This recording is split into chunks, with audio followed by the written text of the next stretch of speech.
I recently picked up Sigma's 60mm E-mount f2.8 lens for my a6300, so I thought I'd do a quick review.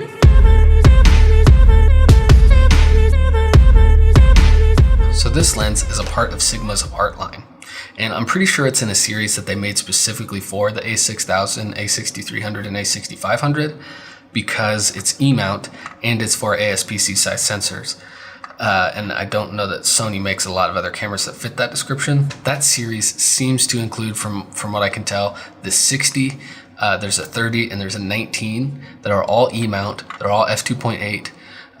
They're all for ASPC size sensors, and they're all under $300. After getting the 60, seeing what it looks like, feeling it in my hands, I'm probably gonna get the 19, maybe also the 30, because it just seems to be a pretty solid lens. It's small, it's compact, it seems to be made of mostly metal.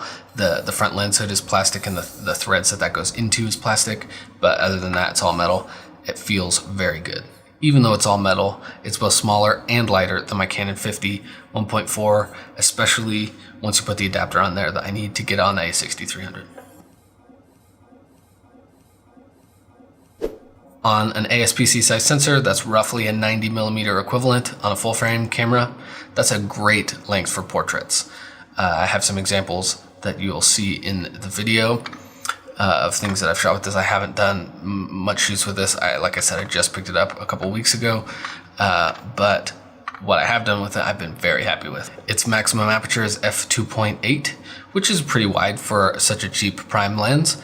It means you can shoot in pretty low light, or you can get great bokeh but on the background behind your subject. It seems to be pretty sharp at f2.8. You can see in the sample footage and photos, but it does increase in sharpness as you bring the aperture down. You'll see some of the examples of those in the video. One thing I really like about this lens is that the focus ring is large. It takes up about 2/3 of the body of the lens itself, and the focusing mechanism is internal. So when you go to focus, it doesn't extend. It's all internal. That's great. The autofocus seems to work pretty well. It's native E-mount lens, so I can just attach it right to the a6300. I don't need an adapter. When I compared it, speed tested against my 50mm Canon lens with the photo deox adapter, it seems to work much faster. Doesn't look great in video. I don't know that I would use this to autofocus video wise, but you can manual focus with it, that's fine. For stills, it's super quick, super sharp, gets your subject in focus very quickly, works awesome.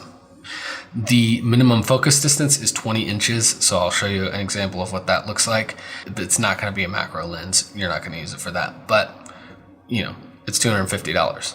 One weird thing that I have seen with this lens, and I've read some reviews of other people having the same issue, is that it makes this weird rattle sound. I don't know what that is. It doesn't seem to cause any problems, and it doesn't do it when it's attached to a camera and has power. There's some mechanism in there, I don't know what it is, that just rattles around. So if that bothers you, this may not be the lens for you. This lens does come with a lens hood, so that's kind of nice. They just throw it in there. It also comes with a bag, so that's, again, nice little add-in. It's got a little molded insert there. Keeps your lens nice and snug. Not a super nice bag, but it's a bag nonetheless. Nice little additional bonus that Sigma throws in. All in all, I'd call this a great budget lens for photography. It's $240 on B&H new. It's 90mm equivalent, which is an awesome portrait length. You can get a low enough aperture that you can get bokeh if that's the look that you're going for. Quick autofocus works great with the a6300. It would not be my first recommendation for a video lens.